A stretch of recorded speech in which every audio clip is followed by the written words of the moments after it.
la booktube, j'espère que tu vas bien. Aujourd'hui j'ai envie de te parler des parutions du mois d'août. La liste est très longue, c'est pourquoi j'ai décidé de te faire mon top 10. Il va y en avoir dans tous les styles, que ça soit une suite de saga, que ça soit le début d'une saga, que ça soit un one shot. Enfin voilà, dans tous les univers, que de la dark romance, la new romance, la romantasy, enfin ici on ne se prive rien. Voici mon top 10 des parutions du mois d'août. Si tu ne t'es pas encore abonné à mes réseaux, n'hésite pas, en tout cas c'est parti. On commence ce mois d'août avec le tome 3 de Dark Prince, My Dark Prince, qui sort le 13 août. Si en te réveillant sans souvenir, tu te réveilles en te retrouvant marié à un homme que tu ne reconnais pas, mais qui jure de t'aimer depuis toujours, c'est ce que Brière va vivre. Elle n'a aucun souvenir de sa vie passée. Quand elle ouvre les yeux, elle est dans une demeure qu'elle ne connaît pas, avec un mari qu'elle ne reconnaît absolument pas. Mais il est quand même magnifique, riche, mystérieux et il semble être dangereux. Il s'appelle Oliver. Il affirme qu'il est son mari depuis des années, qu'ils s'aiment d'un amour fou et qu'ils ont une histoire inoubliable. Mais le cœur de Brière, lui, ne pense pas la même chose. Et le pire, c'est qu'il y a quelque chose en elle qui lui dit qui lui hurle de fuir. Mais Oliver a attendu ça toute sa vie. Et maintenant qu'il a pu la récupérer, il ne laissera rien lui arriver, mais surtout il ne la laissera jamais repartir, même si ça veut dire lui mentir. Ça va créer une réalité qu'elle ne peut pas remettre en question. Ce tome 3 est la suite de Ma Dark Romeo et Ma Dark Désir. Je ne sais pas si vous les avez lus, mais en gros, chaque tome c'est sur un milliardaire et il se passe quelque chose. Ma Dark Romeo. Romeo, lui, n'est pas fou d'amour comme Roméo et Juliette, mais plutôt fou de vengeance. Et il va se marier pour pouvoir récupérer la fiancée de son pire ennemi. On sait qu'il y a aussi des magouilles de vengeance avec le père, enfin voilà, une petite guerre entre vengeance, mariage arrangé, un livre qui est bien addictif comme il faut. My Dark Désir est celui que j'ai le moins aimé pour le moment. C'est celui où on va suivre Bao était de voler un objet dans le manoir le plus sécurisé du monde, mais bien sûr Zachary va voir qu'elle va tenter de le voler, et bien sûr c'est l'homme le plus riche et le plus convoité de la ville, sauf que lui, il va constater qu'elle peut l'aider.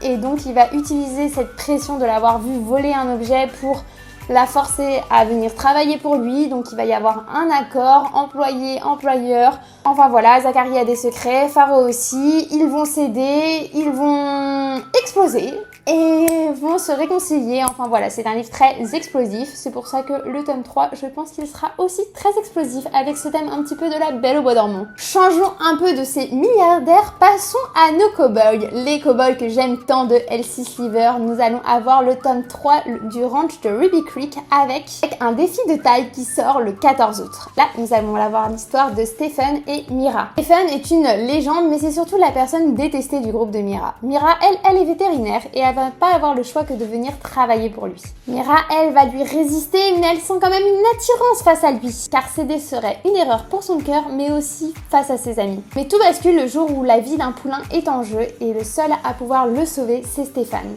Stéphane accepte, mais en échange de 3 rendez-vous. Là, j'ai tellement hâte de les lire. Elsie Sliver, c'est vraiment écrire des romances avec un ranch, des cow-boys, des scènes spatiques comme il faut. Vraiment, tous ces livres sont addictifs. Le tome 2 et le tome 1 sont aussi très bien de cette saga. Le tome 1, nous allons avoir l'histoire de Vang et de Billy qui s'appelle Gagner à un tout prix. Vang récupère le ranch de sa famille et doit faire en sorte de gagner un derby pour redorer le blason de son écurie, et Billy est l'entraîneuse qui va être là justement pour l'aider à entraîner ses chevaux. Une trope employé-employeur. Le tome 2, nous allons avoir l'histoire de Cole et Violette. Violette est la seule fille de la famille Eton, et là on va voir leur histoire car ils se connaissent vers le virtuel depuis des années. Ils étaient amis, voire un peu plus. Ils se sont perdus de vue car Violette a décidé d'arrêter ce forum. Et ils vont se retrouver car c'est le frère de Vang et donc devenir l'employeur de son employeur. En gros, Violette va être l'employé de Billy, mais Billy est l'employé de Cole, donc voilà. Et ils vont devoir avoir une colocation forcée parce que Billy va se faire mal. Enfin voilà, ça va être explosif entre les deux. Et vraiment ce tome, ah là là, il est tellement bien. J'ai hâte de lire ce tome 3 avec l'histoire de Stephen et Mira. On continue avec les petites villes. Là, nous allons partir sur Calamity Mountain avec le tome 4, The Bully, qui sort le 14 août. Il était son cauchemar au lycée et elle est sur le point de devenir le sien. En emménageant à Calamity, Nelly pensait être tranquille dans une petite ville. Et sans compter ses retrouvailles avec son pire ennemi. Que Cole annonce qu'il s'installe aussi à Calamity, Nelly est vraiment pas contente. Cette ville est bien trop petite pour ces deux personnes. Nelly était la première, donc c'est à Cole de partir. Et pour ce faire, elle est prête à tout. Or, lui aussi, il a le même plan. Il est loin de vouloir jouer franc jeu. Mais après tout, quel est le meilleur moyen de détruire son meilleur ennemi en volant son précieux journal intime? J'ai l'impression que ce tome va être explosif. Le tome 1, nous allons sur l'aventure de Rose et le shérif. Rose est une star, une chanteuse très connue, etc. Sauf qu'elle vit des problèmes suite à sa célébrité. Elle se fait harceler et stalker et ça devient compliqué pour elle. Donc elle est dans une petite ville, Calamity, sauf que le shérif va être là, va se demander pourquoi elle est là, donc il va y avoir une enquête, tout ça. Le tome 2, ça va être sur l'amie et chanteuse aussi de Rose, Everly. Sauf que Everly s'est installée à Calamity, sauf qu'elle s'ennuie. Elle n'a pas de petit copain, sauf qu'un soir, après un petit verre, elle va faire la rencontre de Huxley. Huxley est un père célibataire, sauf qu'il a un passé très compliqué. En plus, c'est un artiste, donc voilà, il a un dossier compliqué. Mais son rêve, lui, c'est de récupérer la garde de sa fille, sauf qu'il a une ex-femme toxique comme ça. Vraiment, on la déteste tout le long du livre. Everly va lui proposer un accord, se fie ainsi, voire qu'il se marie pour que lui ait un dossier beaucoup plus stable et justement pour de nouveau avoir la garde de sa fille. Et elle, comme ça, elle a une occupation, donc c'est vraiment donnant-donnant. C'est une histoire très sympa avec cette notion un peu de single dad si on veut. Moi, j'ai adoré ce tome 2. Le tome 3, nous allons avoir l'histoire de Kerrigan et Pierce. Je vous avoue, j'ai un petit peu moins aimé. Kerrigan est une entrepreneuse qui a emprunté énormément d'argent pour acheter des biens immobiliers, pour les retaper, etc. Sauf que la personne qui lui a prêté cet argent décède et c'est son petit-fils qui va arriver en mode « donne-moi l'argent, c'est bon parce que là, en soi, c'est mon héritage ». Sauf que il a, lui, détesté son grand-père, donc en plus, ça va pas aider la relation entre les deux. Sauf qu'avec le testament, ils vont devoir faire des choses ensemble et il va y avoir une évolution entre les deux. Sauf que quand c'est le bon moment, il se passe encore quelque chose.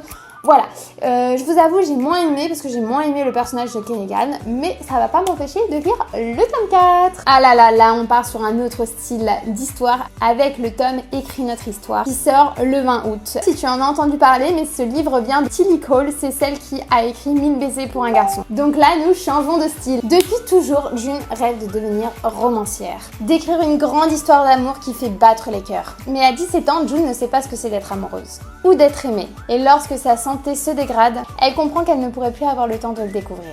Jusqu'à qu'elle découvre Jace Taylor, qui vit chaque jour comme si ça pouvait être le dernier. Ensemble, leur monde brisé s'illumine. Un amour pur, doux, né entre les deux. Un amour qui donne à June la force de se battre et de mettre des mots enfin sur la belle histoire qu'elle rêve d'écrire.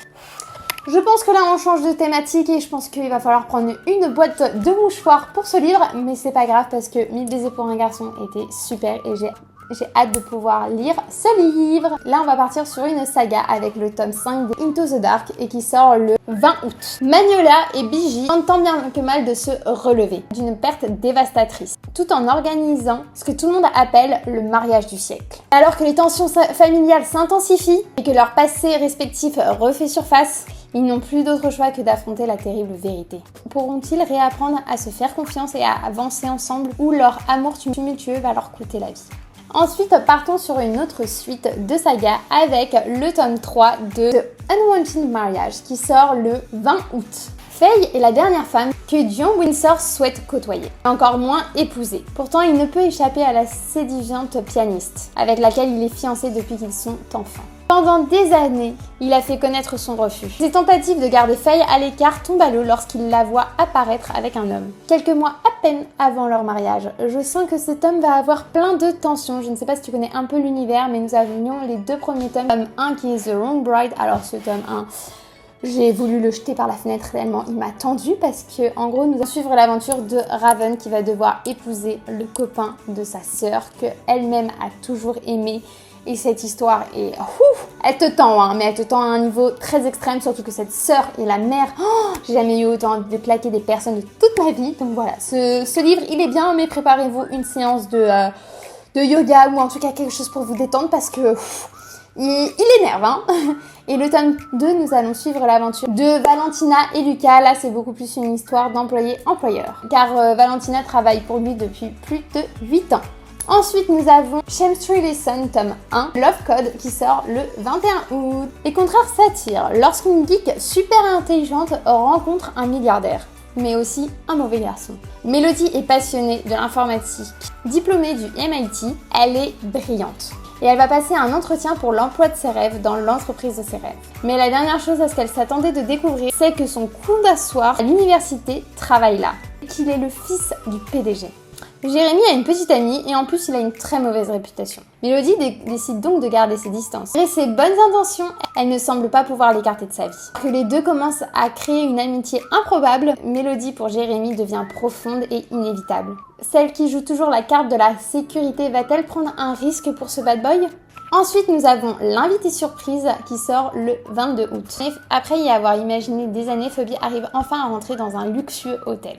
Elle s'est toujours imaginée aller dans cet hôtel avec son mari, à déguster des huîtres, des promenades en bateau jusqu'au coucher du soleil. Mais c'est finalement seule qu'elle s'y rend, sans bagage, dans sa plus belle robe en soie verte, terminée à s'offrir une dernière folie avant de mettre fin à ses jours. Car après plusieurs fausses couches et le départ de son mari, Phoebe n'a plus envie de vivre. Si elle a pensé à tout, elle ne s'attendait surtout pas à ça, à se retrouver en plein milieu d'un mariage. Alors là, on va changer de registre et retomber vers nos cow-boys chéris avec le tome 5 de Chestnut Spruce, Hopeless. Donc là, nous allons avoir l'histoire de Beau et de Bailey. Sort le 27 août.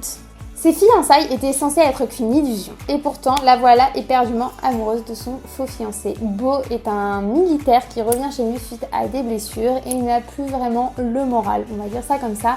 Et il va vouloir aider Bailey avec un pari et lui proposer qu'il se fiance. Car Bailey vient d'une famille vraiment pas aimée de la ville. Et elle est considérée comme la paria. C'est pour ça qu'elle n'arrive pas à trouver de boulot. Sauf qu'elle fait tout pour s'en sortir. Vraiment, elle a beaucoup de courage. Et donc Beau lui prête son nom de famille pour lui prouver qu'elle puisse s'en sortir et trouver du boulot. En même temps, ils vont se rapprocher. Ils font découvrir les secrets de l'un, de l'autre. Beau a des traumatismes suite à ce qu'il a vécu pendant son service militaire. Enfin voilà, une fausse relation qui avance comme on les aime. Ensuite, nous allons avoir Earth Campus qui sort le 28 août. C'est le livre de l'influenceuse Liz Blossom, je sais pas si tu la connais. Voici son profil TikTok. Après des mois repliés sur elle-même, Oria est de retour à l'université. Elle tente de se reconstruire après que son ex-petite amie a décidé de divulguer des photos d'elle intimes. Le dernier ne cesse de la harceler. Et dès son arrivée, une solution inattendue arrive en la personne d'Ulysse, le meilleur ami de son frère Elias. Même s'ils se détestent depuis leur tendre enfance, Ulysse va faire en sorte d'être le faux petit ami d'Oria. Car il a fait une promesse à son meilleur ami, protéger sa petite sœur coûte que coûte. Et quoi de plus naturel que de se proposer être son petit ami pour qu'elle ait un petit peu la paix au bahut. Je pense que tu vois où je veux en venir avec une trope de fausses relations et de petites sœurs de son meilleur ami. En tout cas, j'ai hâte de lire et de voir ce que ça donne. En tout cas, j'espère que cette vidéo t'a plu, t'a permis de savoir quel livre tu vas acheter sur le mois d'août. Et en tout cas, n'hésite pas à me dire en commentaire si un de ces tomes tu vas les acheter et me dire ce que t'en as pensé et n'hésite pas à liker. En tout cas, moi je te fais des bisous pour une prochaine vidéo book.